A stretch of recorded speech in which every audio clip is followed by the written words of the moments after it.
We're going live here. Cool. And we're live and we're on our best behavior. I'm here with Aidan. So, We were just what's going discussing on? knitting techniques and raw milk versus But pasteurized milk. So, you got to stay away from raw milk. Actually, that's a big mistake if you're not used to it. oh yeah, you tried it? Get you real sick. No, I haven't. I know better.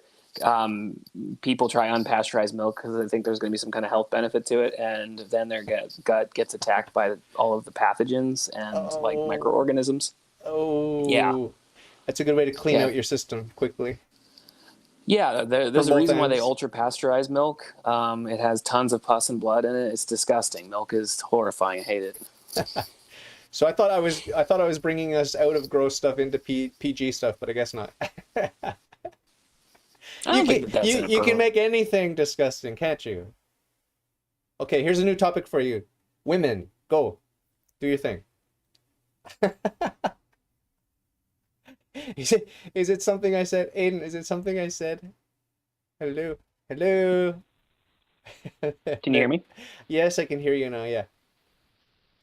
Cool. I was gonna say I didn't think that that was inappropriate. I just thought that that was gross. I mean, it's the harsh reality of. Do you drink milk, dude? No. I Oh, okay, I good. eat Good I answer. eat Good I answer. eat my body weight in cheese every month though. Hmm, that's cool. Cheddar. Old cheddar. Whenever I talk to people about dairy, you like cheese. Well, at least you can admit that you eat a lot of it. Because every time I talk to people about dairy, I'm like, yeah, you should try going dairy free. Because going dairy free really does a lot. Especially for people that have Phlegm. like a post sinus, yep, a lot of phlegm, a lot of like nasal drip or Yeah. bad skin or whatever. If you drop dairy, um, it really does. It I does should do wonders for that. you. I But should the do that typical, because I was sick and now I have some sinus sludge that just won't go away. I was sick 3 weeks it ago. takes a few weeks. Oh, dude, how long were you sick? I was really sick for 3 days and then it just dragged Mm. on from there. A couple weeks. I had a couple week cold that really Fever? knocked me out for a Fever? while. No, no fever. Okay. COVID's coming back. I know. I think I had it. I think I got it again for the third time. Oh yeah. No, Yeah. anyway, back to the cheese though. As soon as I tell somebody like, "Oh, maybe you should try dairy free," the first thing they say is like, "I don't drink a lot of dairy. I eat, I eat a little bit of cheese every day," and it's just like, probably eat a lot of cheese every day. Everybody's like, I don't do much dairy, and it's like, no, you do Yeah, you enough. do. Trust, Yeah, trust, you do. Yeah, you trust me, you do. You don't do. know. So when you said I eat my body weight in cheese every month, I'm like, well, at least you're, you know, being honest. It's expensive. Hey guys from Pensacola, Dan. It's DL Britton. I don't know which Dan this is. I wonder if I know him. Maybe you know him, Dan from Pensacola. Dan, I know Dan. He's from St. Anne. Okay, cool. He popped on in the last one actually. I think and said hi. Cool. Uh, I have only 1 hour because my wife wants to watch Yep. dumb TV shows with me. So, No, that's cool. what'd you think of Timothy? The guy is amazing, isn't he? Tim was awesome. That You was really didn't, you cool. didn't, you didn't prepare me. You didn't tell me anything about him. I didn't even know he was Catholic. I went in Yeah. completely unprepared, and I just assumed that you would have listened to a couple of his no, podcasts and just checked them out. no, I never prepare. I want to be surprised, but I was so pleasantly surprised. I was like, what? You don't look Catholic. That's what I told him. Yeah, I know. I know. Yeah, I did get to watch the whole thing, and I shot it to Kieran, and Kieran finished it up too. It was really cool, man, because like his show, he really focuses on the people that he interviews, like yourself, and so you get like bits and pieces of him, but you don't always get the full version of Timothy. And I never knew what he looked like. I think I like Googled him because I was like looking at his books, and so like there's an old photograph of him, like I The think banjo. hiking or something, because he it could have been the band. There could have been a banjo pick, but again, I'm also like trying not to be creepy about it and like scrutinize. Like I've memorized your photographs, and there were just one of you. Nah, it went. So like he was younger in the photograph. So Gandalf the White today Yeah. was like totally cool. I was like, yeah, look at this dude.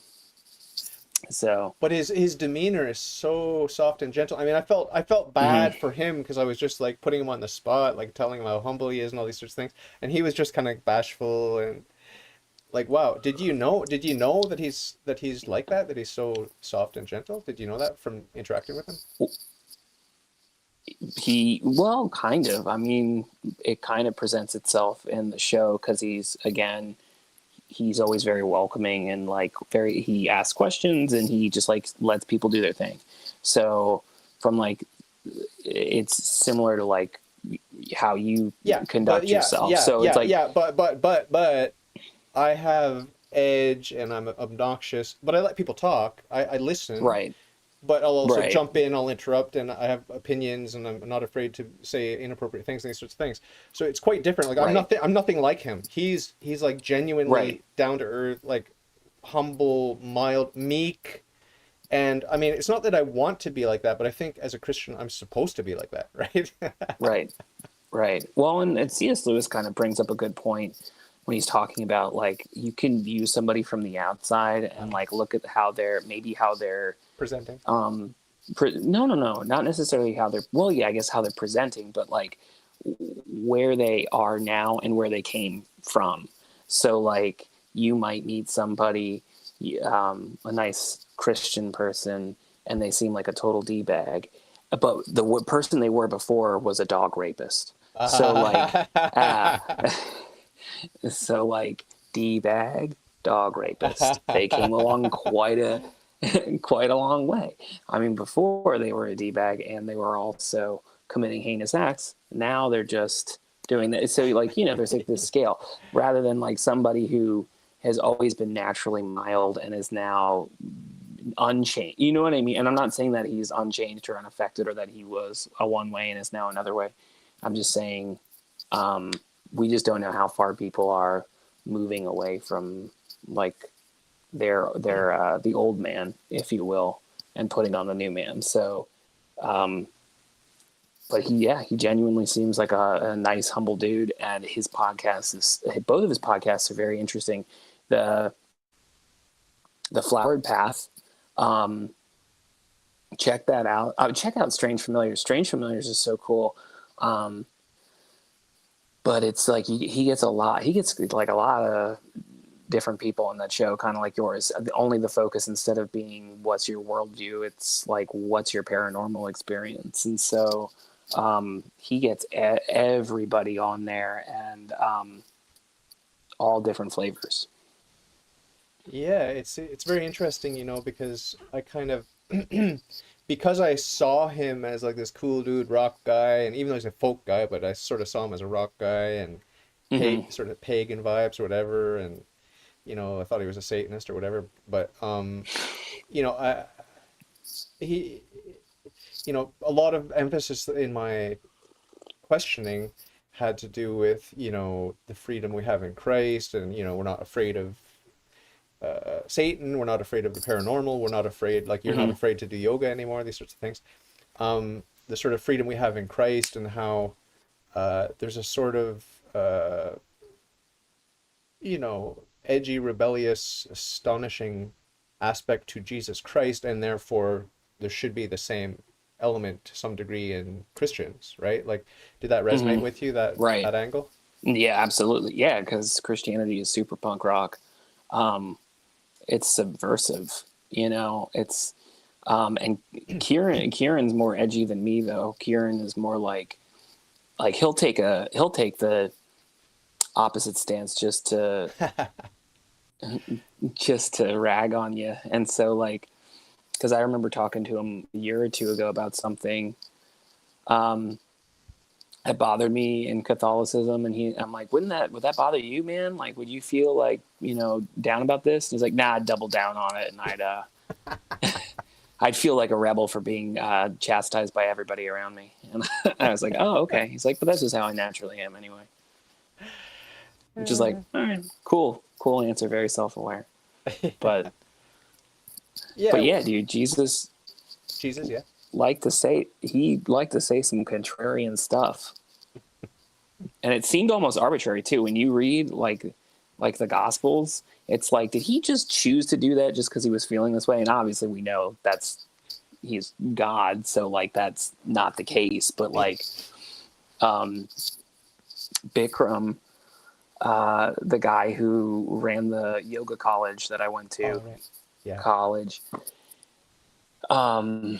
he did stuff like that all the time. He would fly off the seat of his pants, and you could see that it was like, you're just forming some bull crap in your mind right now and spitting it out your mouth and doing it on the fly, you know? And, oh, you can still hear. Sorry, your image faded out. Breaking up a bit. You're breaking up a tiny bit. Let it buffer. All right. I'm letting it buffer. All right. Let the audience digest your words of wisdom, and then we'll move on. Yeah, anyway. No, man, but you could see it, and everybody treated him like a guru, and not at all. But you could tell he was doing these things, these contrarian things, just because he wanted to. I mean, if you've never looked up Bikram Choudhury, or Chowdhury, I guess that's how you pronounce it, look him up. He is in Mexico right now, I believe, because he is running from charges against him for rape and tax evasion, I think. He's the one who said, "I don't dude, need to rape women because they all want to have sex with me." Is he the same guy? Yes, he said, "Well, a woman would pay $1 million for a drop of my sperm." I saw the documentary. Like I saw the documentary on him. Yeah. You did? Yeah. I met that guy. He looked me in the eyes and he was like, "You're not. You don't have what it takes. You're not going to be a teacher." Cool. That's good. Yeah. Good news for modern really man. cool. Good news for modern men. You're not welcome into the inner circle of Satan's club. So that's good. Dude, it was like, looking back on it, it was so culty. It was so creepy culty. And like all those people in their like manifestation garbage. Ugh, so gross. And also so lame, so boring. It's like, you're all the same. Today I taught a yoga class and it was a lot of fun. One of the students had crystals on their mat and I had to like really, like, I was just going to point and just like, gay. Like, what are you doing? Like, that's crap, right? Find out what the word gay is in Sanskrit, and so you can just walk around anything you don't like, just like gay, and they're like, "What? How dare you?" No, it means this in Sanskrit. Namaste. I was thinking the opposite, dude. I was thinking, figure out whatever the Sanskrit word is for gay, and then just use that, and then they'll think I'm just. They'll be like, "What's that?" I'm like, "Ancient yoga wisdom." Jilpal. That's a good one. That's good. You should do that. Yeah. Terrible. Just awful. We're just being silly. We're just being silly, folks. Indeed. Dude, oh, it looked like you froze for a second. My friend Emily M88's in the live chat. I want to say hi to her, and she says, I won't be annoying in this chat, but I just wanted to mention that I was basically told, don't remember where, that spirituality and yoga and such is contrary to a Catholic way of life. So what's your response to that? The spirituality is contrary to the faith.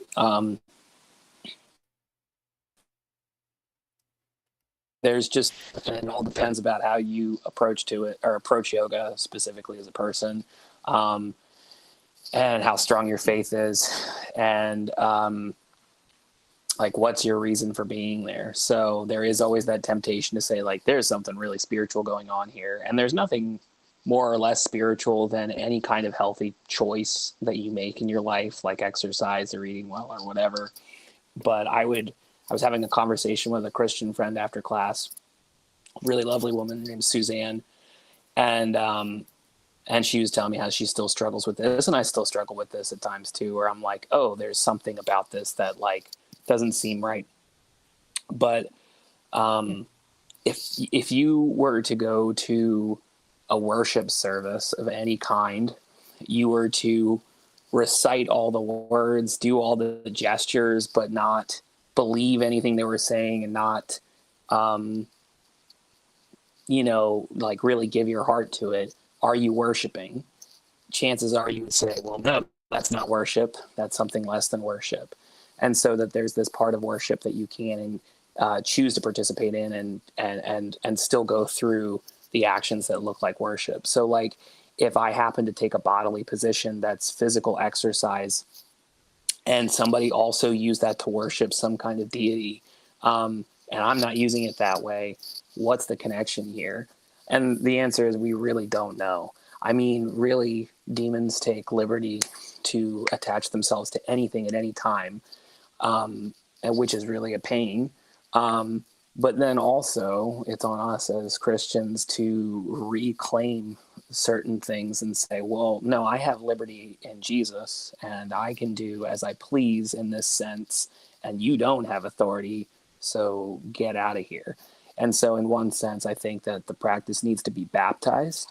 And in another sense, I do think that we need to be really upfront about our faith and not start spiritually cherry picking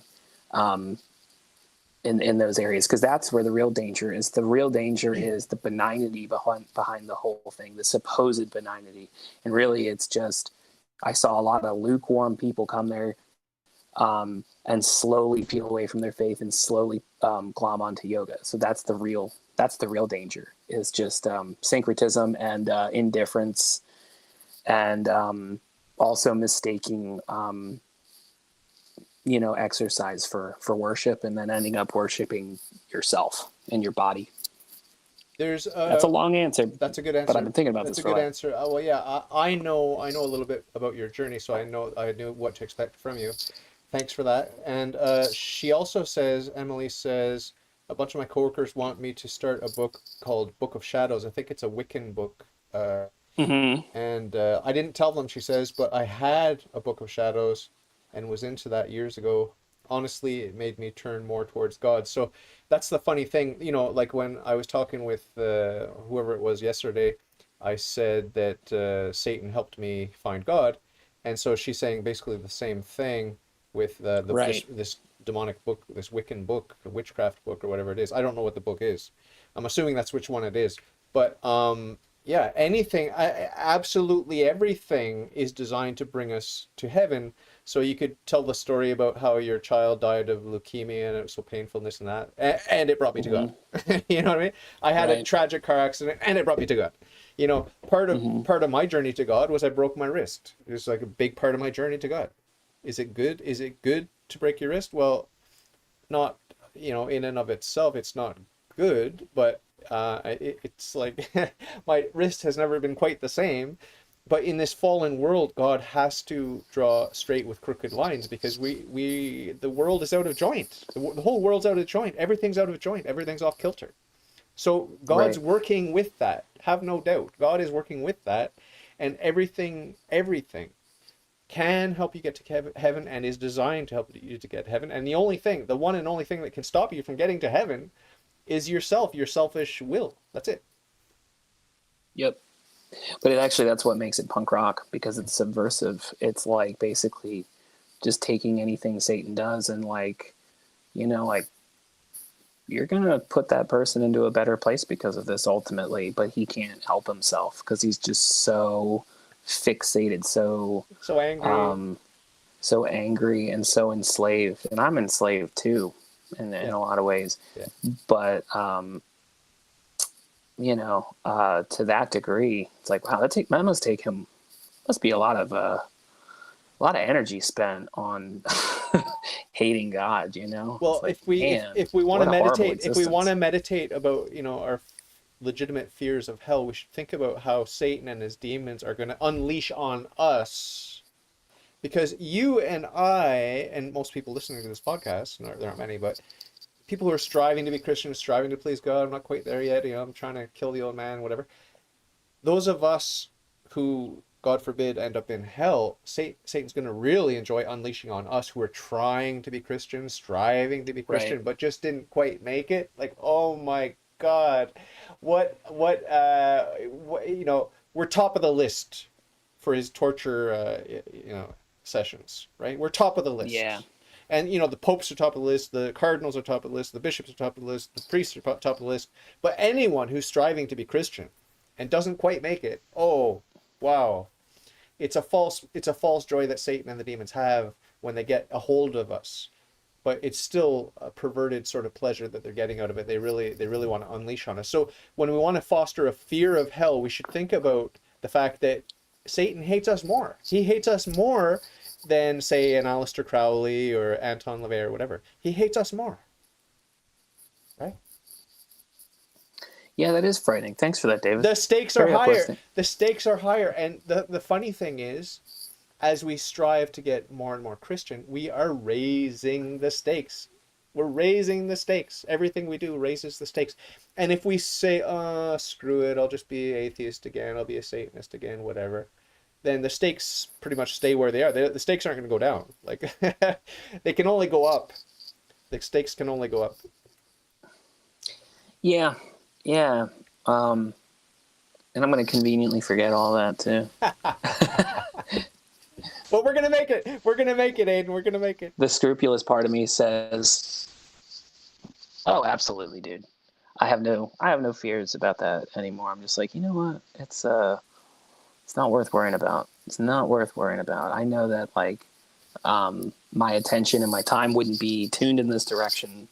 If there was, do you know what I mean? Like what I should really fear is acedia and sloth and like those things, like anything that's going to retard my my journey and then like stop it and flip it the other way. So, but other than that, I'm like, we're good, man. Yeah, we're well, doing you just know fine where we are. you know how Rebecca feels, and she's coming back on the show, by the way. She agreed to come back on the show. Cool. You know how she feels about her neurotic fears, right? Like, and I think you're more chill about the dangers of losing the struggle or whatever. I'm a little Mm-hmm. I'm a little bit, maybe a little bit more neurotic about it because I think I might be more naive though. yeah. Do you know what I mean? You're innocent. Yeah. And But who goes but the to story heaven? It's the about innocent. It's the innocent that go to heaven. that's true. It's true. Yeah. But that story about my cat, dying a couple years ago. Like the more that I reflect on it, the more that I see like all the signs that pointed towards it, the more I realized, oh, that was a direct attack. That was a direct attack on my wife and I. It was an attempt to alienate us and make us sad and make us despair and make us, it like tempted us to like isolate from family. And so it's like, wow, like something I really, really cared about was taken from me. And it's becoming more and more clear that was something done purposefully, and it was done in a targeted fashion. And so it's maybe I shouldn't be so naive, but Em wants some more details of the story, and I need to be reminded too of the dead cat story.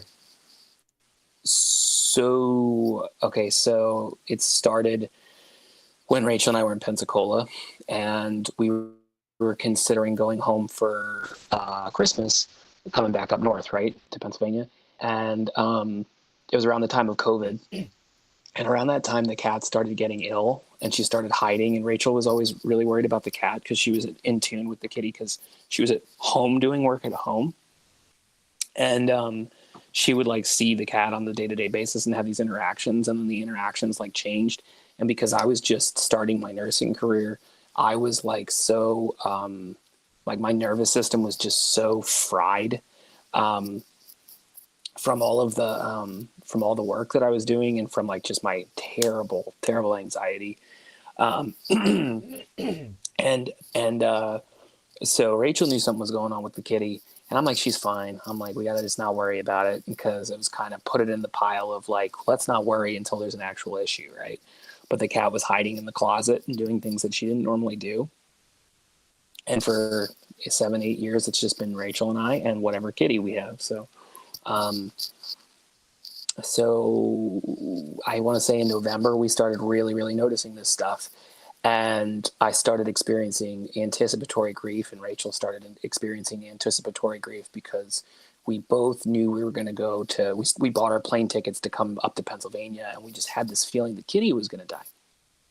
And one night, um, maybe in October, I woke up in the middle of the night, and I saw, I'll say the word demon. I saw a demon floating over what usually floats over me, was floating over Right. my wife, I was see. floating over my I wife and the remember cat. now. I remember now. Yeah. And I was like, that's weird. It never goes over there. Usually it's right over top of me. And just like a bunch of weird synchronicities occurred up until those events. And one of the synchronicities was one day I was feeling really, really sad about the cat. It was a morning I had off. And and I'm like, God, what do you want me to do? I just feel like real like garbage. And I had two insights that came to me. And one of them was go open your deliverance prayer book and pray. And then the other was go to confession. Ah. And so I went and I grabbed my book off my shelf and I opened it up. I'm like, what am I going to pray out of this? And weirdly enough, a bookmark that I had made in college, it was I decorated my all my school books with like different like goofy nursing things like the Joker as the nurse in The Dark Knight and Nurse Ratched and all this other stuff. But I also like taped pictures of like Mother Mary and Rachel and Kat in my binder. So when I open up, I'd see them. The same But I cat. couldn't bring Same myself to cat. crumple. Yeah. And I couldn't bring myself to crumple up those pictures. So what I did was I just took the Mother Mary image and the Rachel and Kat and I taped them together and I just been using them as a bookmark. Ah. And so I had that marking my pages, and the prayer that it marked was the Litany of the Precious Blood. And it's like, which is, as you probably know, is like Oh, super, yeah. super powerful, very Yeah. cool stuff. So the cat who was hiding in the closet, I didn't know this. So is that a precious blood? Precious blood prayer book. Yeah, very nice. It's awesome. It's a great devotion to have. So I get down on my knees and I start praying these prayers, and I turn around and I realize the cat who was in the closet was sitting right behind me as I was praying. I was like, oh, that's very bizarre. So I finished my prayers and was happy to see the kitty was out. She seemed to be feeling better because she was like hiding away from everybody. And I was like, oh, good. And I ran off, and mass was just getting out for morning mass, and I found my priest, and I was able to like you know, drag him away and get a confession, which he was always really cool about that. He was always like, hey, if you ever want a confession, I'll just, smoke under this tree and give you a confession. He was super cool. He was an old war priest. He was a chaplain, and I think he served in Vietnam. So he's just kind of like hardened and like, but he's a man's man. He was a good dude. So that happened. And then I don't know, closer to the time that we were going, I came home from work one night and I had that book in my arms, but I didn't realize it. I had my water bottle, which had condensation coming off of it. And I didn't Oh. realize I had the bookmark there, and the bookmark got soaked in water and it floated to the ground, and it splattered all the ink. It splattered everything. And I thought it was ruined. And so but instead of, again, throwing the images away, I'm like, well, it's still a picture of Rachel and Kitty and still a picture of Mother Mary. So I don't want to get rid of this. And a couple of days later, when I picked it up and it dried, the image that was distorted into it was like a clawed hand that was right over top of Rachel's face and the cat's face. And super, super creepy, bro. And so it was like really weird. I'm like, Rachel, what do you think this is? I'm like, I think maybe Satan doesn't want us to go up north for Christmas. And she's like, yeah, maybe we shouldn't. I'm like, nah, screw him. I'm like, nah, I'm like, that's his whole plan, is to alienate. And I'm like, we got to go see family. Let's just go see family and just like, blah. And so she's like, okay, cool. Let's just go. But before we went, the cat died. She got respiratory distress and several times, and had to quick run her out to the vet. And it was like, they're like, this is going to keep happening. And I'm like, okay, well, let's put her down. And so we put her down and buried her in the backyard. And it was just really depressing, just Rachel and I in the backyard. It was so bad because I'm so unprepared, David. I was like wearing shorts and sandals trying to dig in this like mosquito infested area. And we didn't even have a shovel. I had like a short like stubby shovel as we're like crying, and I'm like digging this, you know, so pathetic. But it was just so brutally painful. And Rachel really had a connection with the cat. The cat just like followed her everywhere. It was just Oh. super in tune with her. She was a really lovely animal. Um, and so we go on vacation, dude, and we got sick, violently ill. Rachel got COVID. She flew home before me because I was going to stay a few extra days, and I was going to hang out with Mark and just see some people I hadn't seen, drive around Pennsylvania and just goof off. She got COVID, and I got this stomach bug, and I was like confined to um, my dad's guest room, and I had to fly home. And then as soon as I flew home, I bought a plane ticket early to come home. So we lost like over $1,000 buying another plane ticket because Rachel was too sick to like get out of bed. So I flew home just over this sickness, still sweating my guts out, still kind of like with this virus, whatever it was. It was a vomit thing. And when I get home, I immediately, like 5 hours later, I hit the hay. I woke up, and then Rachel's like, "You got to take me to the emergency room. I'm really sick." So we went to the emergency room. So our cat died. We got brutally ill. I hadn't vomited in years, bro. I hadn't gotten a stomach bug like that in a long time. And we lost quite a bit of money, all to go up to Pennsylvania and then have the trip cut short. So that definitely was one of those things that felt like a demonic encounter. If I ever heard one. Heavy Yeah, stuff. Yeah. How have you been? How have you been in terms of seeing that shadowy demon thing since that I time? haven't. Since that time? I've experienced certain things in this house, but not the same kind of phenomenon. The last really scary phenomenon that I had was, but it's not super scary anymore. It's just kind of like, like get away Mild because it's annoyance. just Mild annoyance. yeah, yeah. I mean, Speaking but I felt somebody pushing my head into my pillow. speaking of mild annoyances, someone is in the chat. I'll see if you can guess who it is. Says, "Hey weenies, Kieran, is Aidan crying again? Can you guess who this might be? Any ideas? Who might it um, be?" that would be It's Kitty. um, It's Kitty from what's the her name? it's Kitty from the grave. I'm kidding. I'm Oh, I kidding. thought I'm you were. kidding. I'm kidding. You know that Kieran's. Do you know Kieran's actual nickname is Kitty? No, are you Yes, it is. serious? Are you Yeah, that's what my mom. serious? Dead serious, bro. That's Oh why I was like, my wait. God, he'll never hear the end of that. The whole world knows Mm-hmm. now. The whole I know. because the That's whole what my world mom. listens Oh, to my Kitty. podcast, so as you know. So I know. All 43 of us Joe Rogan's watching right now, taking notes. Like, how do I improve my ratings? taking notes. How does Dave do it? How did he get the Lisney He's brothers? like the Catholic version of me. Oh man, have you seen his? Have you seen his? Oh Have you man. seen his embarrassingly stilted understanding of Catholicism? How he demonstrates it whenever he talks about the faith and about the church. There have been some highlights floating around where he just doesn't Sorry, understand. you froze up. I'm just saying that Joe Rogan doesn't really appreciate the Catholic faith. He doesn't quite understand it. He believes all the half truths and lies and Yeah, black he. legends. So I'm. Yeah, I mean, like the only clips about Catholicism are like, oh, Luciferianism Yeah, in the Vatican. yeah. It's like it's so old, bro. Like, come on. Do a Google Like, and not search. only Save that, but five even if it seconds. was scandalous, yeah, yeah, exactly. It's like the most like basic, uh, rhetoric against it, and also it's all like conspiracy theorist garbage too. But it's like scandalous when you look at Judas and when you look at the betrayal of apostles too. So it's like, man, how can it be the truth if there's Satan here? And it's like, well, I mean, Satan only attacks the things that he hates, so of course he's going to be present in those things. I mean, Yeah.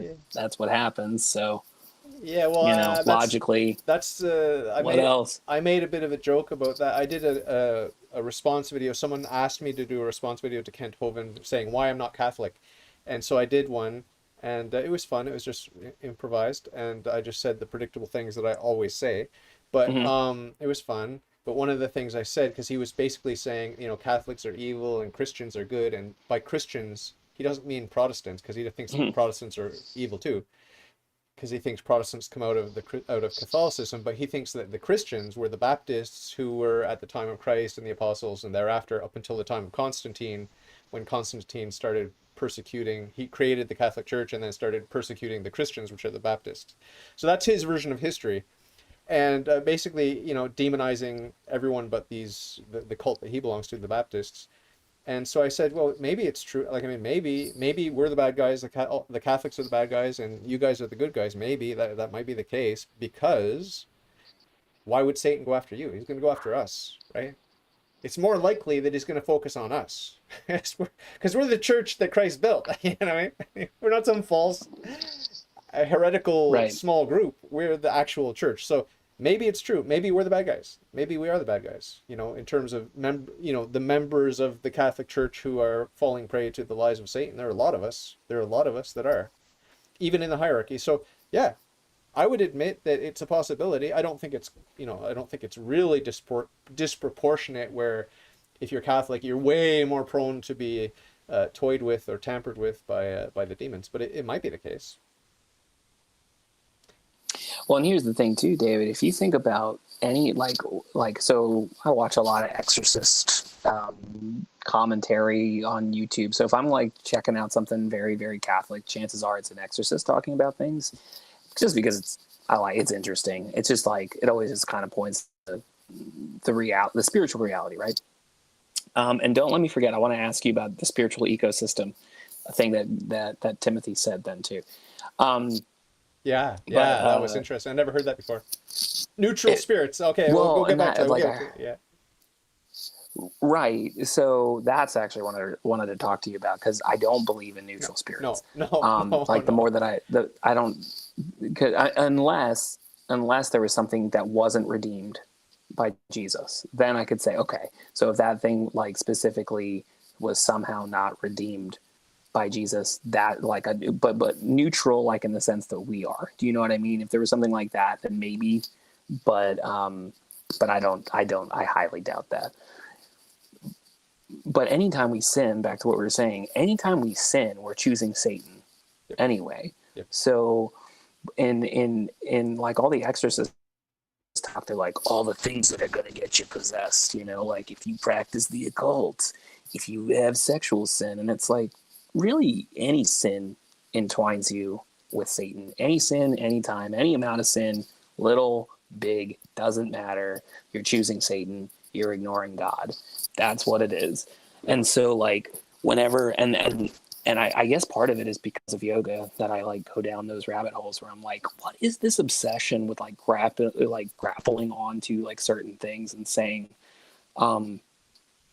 this is licit, this is illicit, and because Catholics really love having a list of like things they can and cannot do. Just stick to the list. And it's like, that's not spirituality. That's not faith.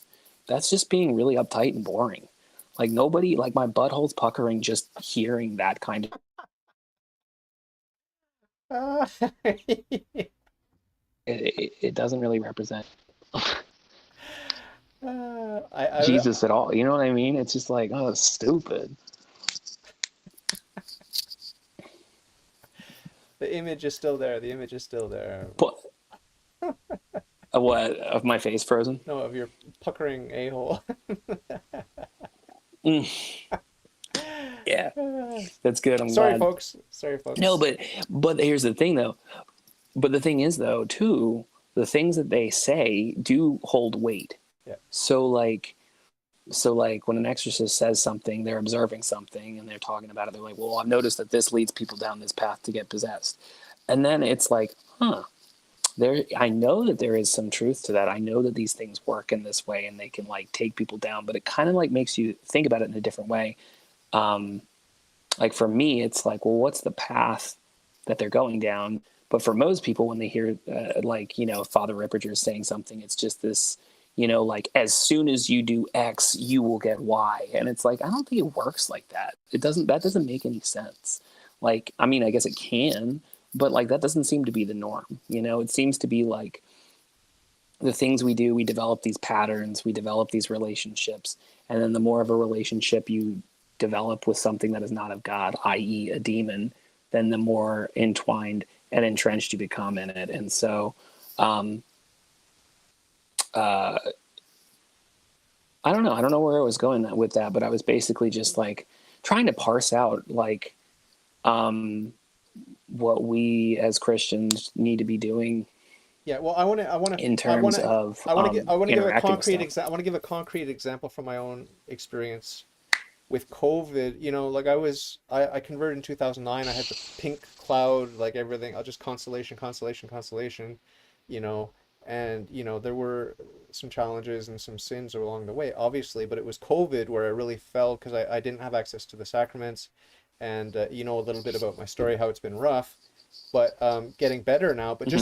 just today, I was on my way home and I'm thinking, okay, I confessed on Sunday and I'm not, I'm not, I'm doing pretty well. And I'm praying my rosary. I'm on my way home on my bicycle praying my rosary. And, I was just sort of patting myself on the back, like, hey, things are going pretty well. And compared to a couple of years ago, I'm doing pretty well. Like I'm going to the sacraments, I'm going to confession like every week. And I was just sort of like patting myself on the back, enjoying this. And I got flooded with these demonic sexual images, like during COVID, what I had during COVID. Like immediately, Mm-hmm. as soon as I patted myself on the back, bang. It's like, and immediately, because I'm a sick pervert, I was just like, wow, this is interesting. And you know what I mean? So like, instead of being Right. the image I like to use to contrast my reaction, which is, oh, this is interesting. It's disgusting, but it's interesting. Um, to compare and contrast with that, I use the image of St. Thomas Aquinas when his family locked him up and brought him a whore, and she was probably sexy, and he chased her away Mm-hmm. with the flames from the fireplace with a stick or whatever it was. It's like that's what a man would do. That's what a Mm-hmm. man would do, and what I do is effeminate because I just want to like, oh yeah, give me this pleasure of this gross image of whatever like Mm-hmm. sexually deviant thing, like whatever it is, like it's disgusting, right? But so I kind of like said like, no, I don't want to go there. I want to go back to my praying my rosary and focus on it so that I can Mm-hmm. chase these demons away. So all of this to say that I have a practical experience not only with Satanism, but with Catholicism, the constellations of Catholicism, and then falling into desolation and hard times and sinfulness and getting back on my feet now. And so like, I mean, what I want to convey to you and to the audience is that, it's a palpable thing when Satan's toying with me, with someone who's trying to please God. It's Mm-hmm. different for the atheist, agnostic, Satanist, whatever. It's different. It's completely different. But once you're trying to please God, Right. there are obvious signs that yes, you are sinning, and you are saying yes to this illicit imagery or thoughts or whatever it is, much less if you actually do the Yep. actions. Like imagine if you actually went and got a prostitute and did something, like obviously you're saying yes to Right. all this stuff, right? Like, I mean, I'm just on my bike praying and I get flooded with Right. these images, Absolutely. and I said yes immediately because I'm a sick pervert. And then I said no and yes and no and yes, and then I just finally said no, no, no, no, no, and got back to my prayers. And that took maybe 5 seconds, the whole thing. So all of this to say, it's like the spiritual battle is Mm-hmm. real, and not only is it real, it's obvious when I'm choosing God or choosing Satan. And it can go like I said, during that 5 second thing, it was like yes, no, yes, no, yes, Right. no, and then no, no, no. Mary, help me, and then it's gone. Satan's gone. Mm-hmm. He came to visit and he got a little bit of success, but not much. And then he was gone because I reverted to prayer and calling on Jesus, Mary, and Joseph. So all of this to say that yes, the battle is real, but it's not some vague, ambiguous thing. Oh, am I going to go to heaven or not? Which side am I on? Well, yeah, I got a foot in both worlds, but ultimately, what did I do? I came down and I said, no, I know where that leads. It's disgusting. Yep. It's not good. I'm going to be losing sleep at night, tortured by these demonic things. It's like it's a real palpable thing when you choose sides. So I hope that helps to clarify to some people that it's not some mysterious thing. It's a real choice that you make moment to moment, and you have And it's opportunities to not. sin. It's not clean. It's not clean cut. The battle too. It's not like If you read like the Lives of the Saints, or if you read like certain just spiritual material on it, it makes it just seem like pristine, like the way that people handle it. It's usually very, very much like you're saying, where it's like yes, no, and this kind of, there's a duality that's present, and what ultimately matters is just saying no and sticking with it. And also, if you read The Spiritual Combat by Scopoli, the best suggestion in that one is, if you have any kind of sexual thought or image or anything really, it's to like leave it alone as quickly as you can, and don't even scrutinize your participatory elements in the whole thing. Just leave it alone, and then just take it to conviction, and don't worry about it, because the more that you Dwell on it. futz with it, yeah, exactly. I was Sucks you going in. Pennsylvania Dutchy. Yeah, dude, it sucks you, but it then solidifies whatever the image is, and the image will come back and come back and come back and come back, and so it's very, very practical in that sense too. Yeah. Yeah, and you don't want to get caught up in that trap. So, which is such an easy one. All they have to do is introduce a single image, and if you're like me, where you have obsessive compulsive disorder, then like the chances that that image flipping back through just through my own flesh is way, way high. Yeah. It's like, oh, did I say yes? Did I like that? Don't. Who cares? Who cares? Yeah, probably. Who cares? You know what I mean? It's like, Yeah. I understand. you know what? Yeah, I understand. There's that word delectation, and that was what I was pointing out to you. But you're saying don't even analyze the level of delectation. Just put it aside. Yep. Done, and Throw it away. yeah. Yep. Just ask the Lord for forgiveness, and then keep it in your back pocket for the next confession. And that's it. That's pretty solid advice, because if we scrutinize, then it's going to be like, then you have that temptation too. Was that mortal? Was that not mortal? And then it's like, oh, my prayers henceforth until I do X, Y, Z are not going to be effective. And it's like, ugh. I mean, it's like, I think that theology is good to know. Yeah. But I think It's dangerous. that like getting into the weeds, and like really trying to parse it out, it's like, it's stupid. Yeah. We're just so addicted to everything anyway that like God has infinite mercy. It's like, we don't have to worry so much. Our society is just so pornographic and awful that there's no way to escape certain things. Remember when I asked Timothy what his vices were, and he said gluttony and lust? I was really surprised. Because he's so cool. Why? He's a dude. Yeah, I know, but he's so cool, and he's so chill. Like, I mean, frankly, I was surprised he has any vices at all. You know what I mean? But to admit it openly, that was pretty cool. Are you frozen? Okay, they're back. Take you back. Mm-hmm. I thought it was cool. I thought it was cool. I thought it was cool that he admitted it without hesitation.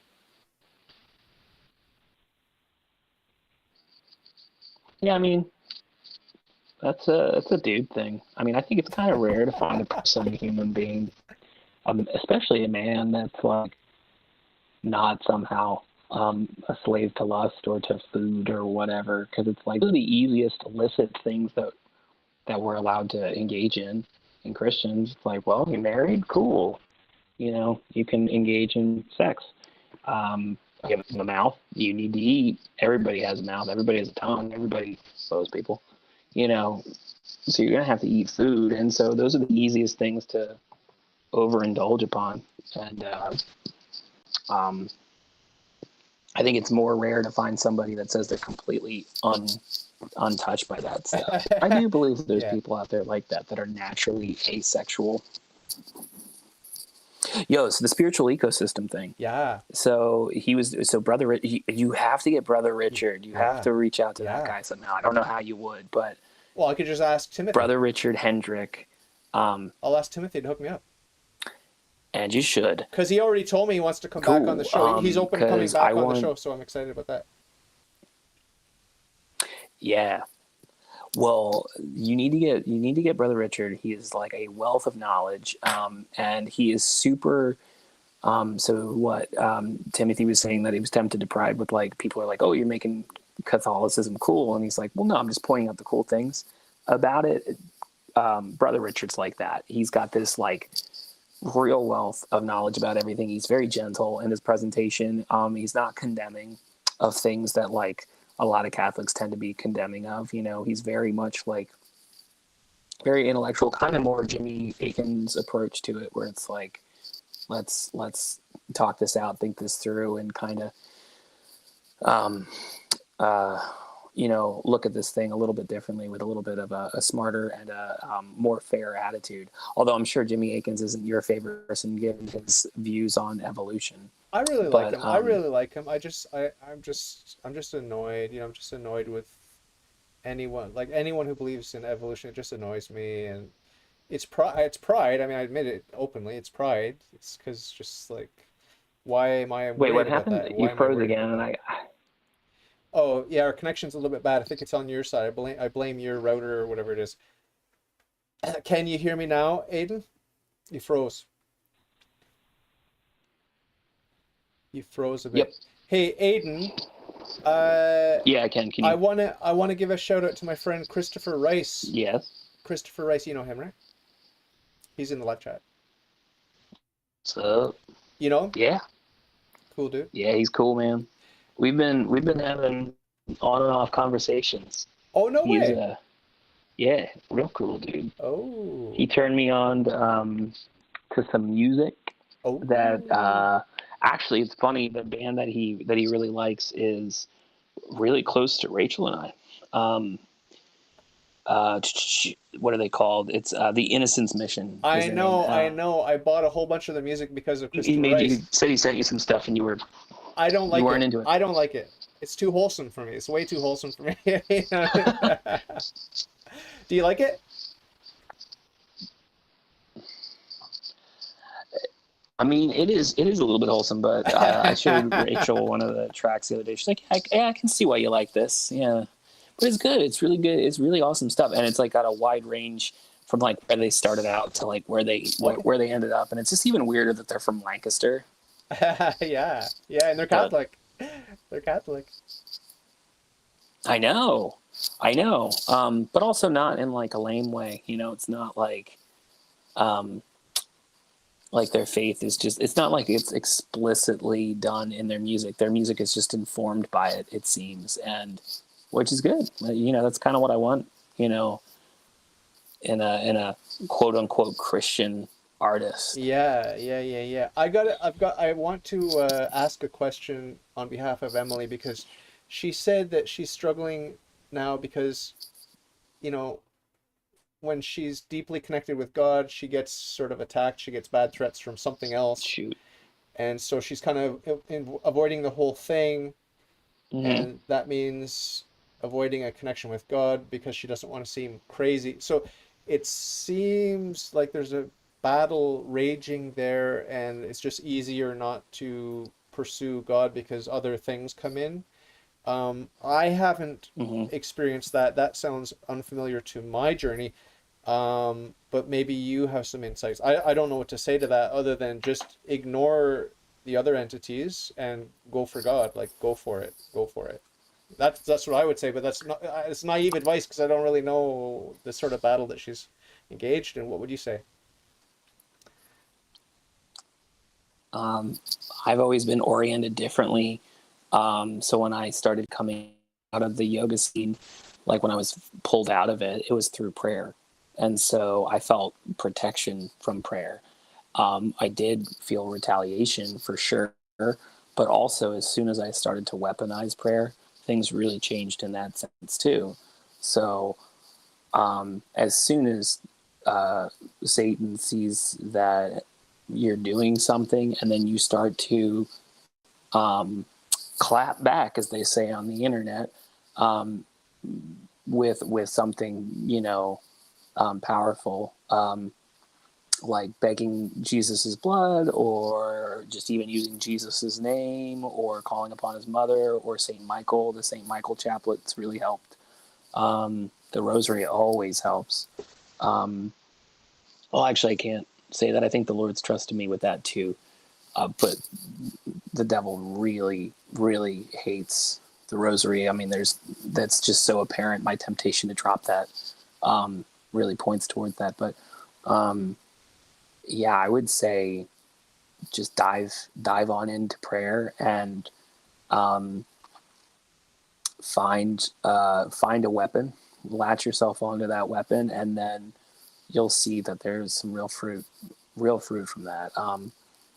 It's actually kind of funny. It's kind of funny how weak the devil is as soon as you Confront him start head to on, bring head God on. into Yeah, the picture. yeah. Be confident. Yeah. Be confident in God, not in yourself, but in God. Be confident, Right. and Right. the power just of the name Jesus. Be confident in that, and Yep. even a silent sort of contemplation of the that than which nothing greater can be conceived. Like just that knowledge that the creator versus any creature versus all of the creatures combined, like if we all turned on him, let's say we all turned on God, like all of us, the good, the bad, the ugly, and Satan and his demons and the good angels, like all of us were suddenly to turn on God. It's still not a challenge for God. It's not a challenge for God. So your Right. confidence can be very Yep. philosophical and very detached and very, you know, very just like common sense. Like there's no threat. Yep. There is no threat. God is perfectly happy. He's perfectly content. He's doing us a favor by creating us, loving us, giving us the good news that salvation is available. Just take the gifts. Just take the gifts. That's it. Yep. Satan can't hurt you. He cannot hurt you. Satan cannot hurt you. He cannot hurt you. Well, The only thing that can hurt he you, can. the only thing that can hurt you is your will, the abuse of your free will. Like yeah, like there are people out there that want to give you cocaine and heroin, but they can't hurt you. It's when you say yes to their stupid gifts that you get hurt. You hurt yourself. The drug dealers are there. The arms dealers are there. The human trafficking is there. Just say no to all that crap, right? Say no to all that crap. So whatever Satan is tempting you with, like here, have some of this, whatever it is, just say no. Just say no. Say, I can get that and more from God. Sorry. So end of rant. Well, I was gonna contradict you and say like, well, he can't hurt you. I mean, If you let him. like If the you let him. sovereignty of If you God let kind him. of. No, I think God allows Satan to do things to like live out the will of God. So like with the cat thing that I was talking to you about, right? Yeah. Like I am convinced that was a spiritual attack. However, the sovereignty of God comes into play here. So my cat died, but my cat was supposed to die. And so whether or not she died because of natural causes or because of some kind of cause instigated by a spiritual creature to, hell bent on making me suffer, it was whatever enacted upon this whole series of events was allowed by God, the sovereignty of God. So I think in a very real way, yes, Satan can harm us. And so if he does start to harm you, it's really important to know that to not lose confidence in God, because that's also a problem then. So if you say like, oh, he can't hurt you, and then like all of a sudden the rabid dog bites your hand, you're like, what the heck, David said he couldn't hurt me. And it's like, well, I just want to like caveat that by saying like, and if you cling to your papa, he's gonna help you. God's always gonna come through and help you at some point, and sometimes it just requires a little bit of persistence. I just want to say I want to push back a little bit. You missed my point. Because I wasn't talking about getting physically hurt or like having sad things happen to you, tragic things happen. I wasn't talking about that. Obviously, that can happen, but I was talking about like heaven versus hell. That kind of which way are you going? Like that's the damage I had in mind. That's the damage I had in mind. Okay. Well, I just wanted to. I was only caveating that so that way that was fleshed out further and not there was no presumption there. So sorry about that. No problem. But tell your friend, I think we covered not to worry. Yeah. I think we covered all the bases. What is 1 Kings 8:57? Let's look that up. 1 Kings 8:57. Let's look it up. 1 Kings 8:57. Because Emily, Who wants to? she gave us that. I'm looking it up right now. May the Lord. Oh shoot! I got pop-up content here. What? Why am I getting pop-ups on the Bible Gateway? What? Because my ad blocker. They don't like my ad blocker. Satan. Okay. May the Lord I was our going to say God. that sounds like a. May the Lord our God be with us as he was with our ancestors. May he never leave us nor forsake us. Yeah, that's it. Let him in. Let him in. But we read the history of the chosen people, the Jews, and it's pretty messy because they were stiff-necked and sometimes yes, This is just sometimes a weird thing. So no. your listener Emily. This is weird. I had this weird thing that happened in prayer today, and so I just have to ask just to get it off my mind. Your listener Emily, does she have anything going on with her washer or her dryer or something weird happen in a laundry room? Are you there, Emily? Still? Are you there still to answer the question? If you are, put it in the chat. Or I can put the link to. Sometimes God gives me a. Oh yeah, messages. Are you? Are What? there? Do you have any crystals and stuff like that Yeah. that you use? No, Just sometimes I get an image or a word during prayer, and then it's like sits with me, and I got something like that today, she said she's and literally. She said it's she's. just like Listen, I interrupt this broadcast for an important message from the paranormal world. Okay, Emily is literally at the laundromat right now. Whoa. oh, Coincidence or okay. Well, then I'm going to ask another question. Is what she's seeing? Is it like is she seeing images? Is it, or is it like Luke? Is she hearing or seeing or both or the what's the enemy nature? when the enemy Because I interferes? also got a. Mm-hmm.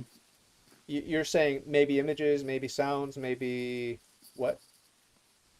Yeah, I'm saying, is it an apparition or is it like an actual being?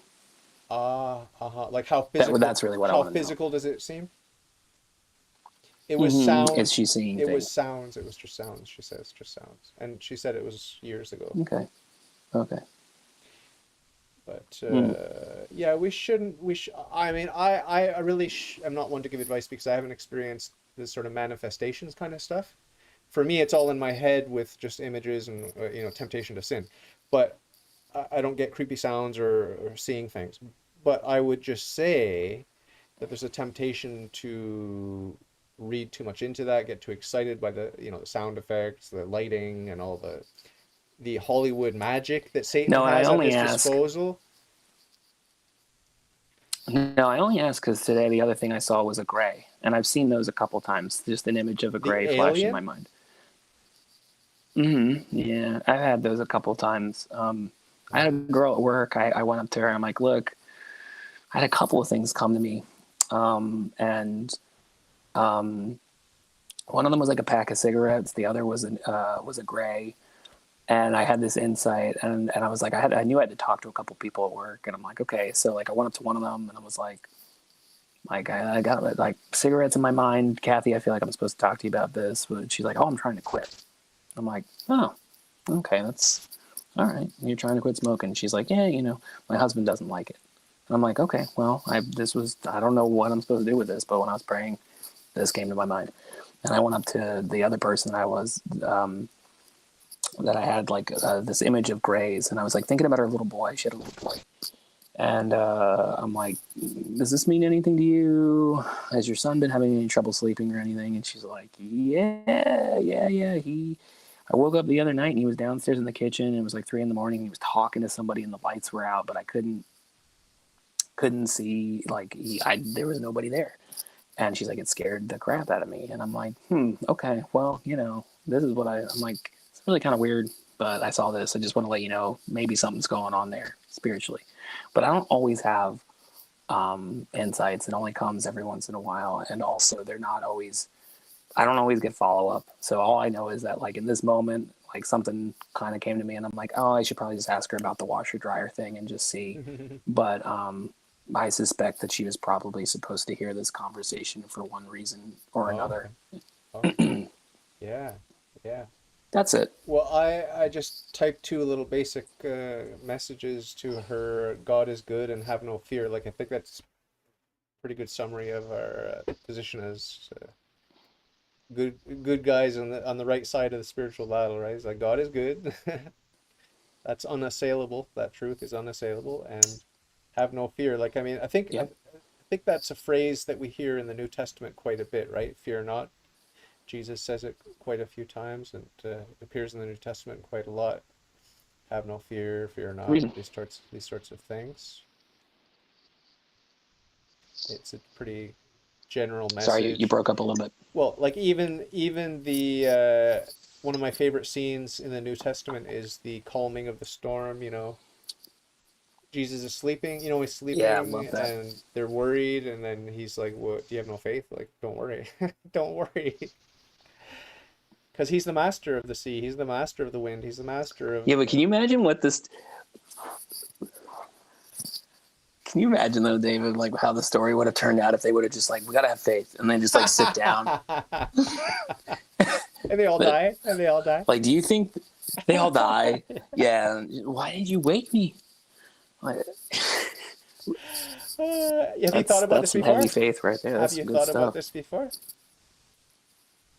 this coming to you now, No, or this is fresh? it is coming to me now. No, Wow. because Is there a I washing love machine I involved in love this the vision stories of movie? Jesus on the sea. Maybe, bro. Cycling around, man. That's some turbulent waters right there. Would you rather be stuck in the washer or No, the but dryer? honestly, washer. I'll take the dryer. I you take the dryer. Yeah. I don't like being wet.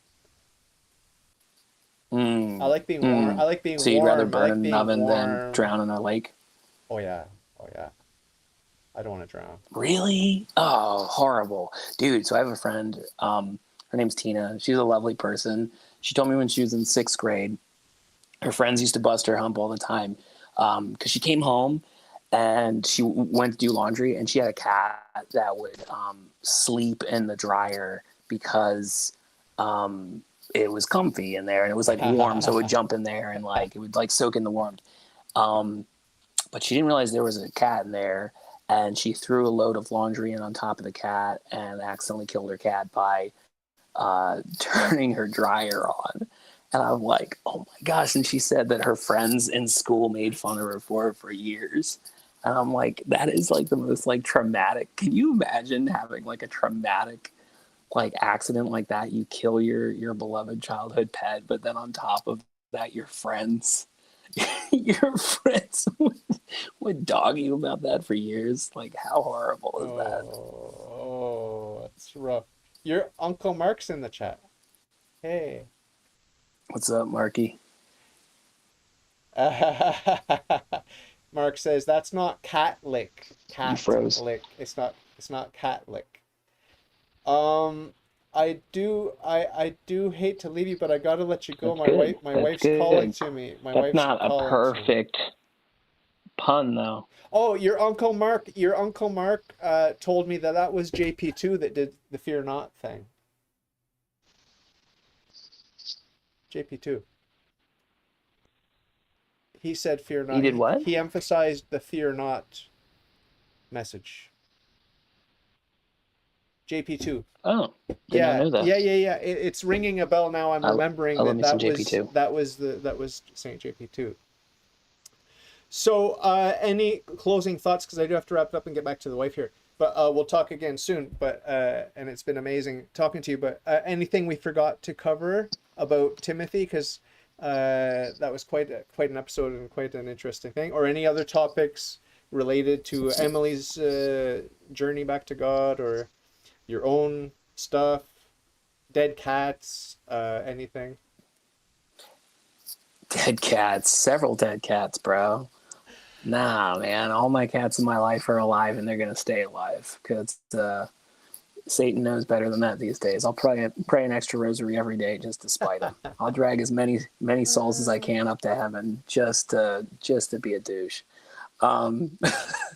No, man, Timothy's great. Just have him on again. Just drag him on here again, and but then also You got to ask him some of his paranormal, like some of the paranormal questions, because that dude is a wealth of knowledge. He's a local historian. He is smart. He's a really, really smart dude. Yeah, I'll dig into And that. also, don't forget, you have to dig into that and also get brother Richard, Yeah. because there's just something you need to listen to. Strange Familiars. You need to find the Brother Richard podcast. They are just infinitely interesting. They're so good. Cool. You just won't get bored. So Cool. I know on your bike rides you're thumbing those beads, but pop in your headphones and listen listen to some Excellent. Strange Familiars, buddy. But Yeah, no, man, nothing else. it's And excellent. It's God excellent. bless your friend too, who's struggling with this stuff. Yeah, yeah. I hope M is going to come back on my podcast. She's been on once or twice, and we're going to have her back on again. But yeah, it's been Cool. fun. It's been fun meeting the guests recently. I've had some colorful characters on, and as you know, I'm going to have Father James Martin on the 11th of September, so I'm really looking forward to that. That's And exciting. after I talked to your uncle, I just decided like I'm just not going to cater to the rad trads and grill him and give him the third degree. Um, I'm just going to treat Father James Martin as if he's an Orthodox Catholic priest and just talk to him about his new Yep. book and just have an organic conversation like I always do. Because I was getting hounded a lot, I think like, that's a you great. I got to think do that's a great this, you approach. got to do that, you got to ask him this, and you got to ask him that, and you'll really nail him with this one, and here's a zinger for you, and it's just like, it was annoying. It's annoying. I'm not your puppet. You know what I mean? I'm not your mouthpiece. Just let me do Right. me.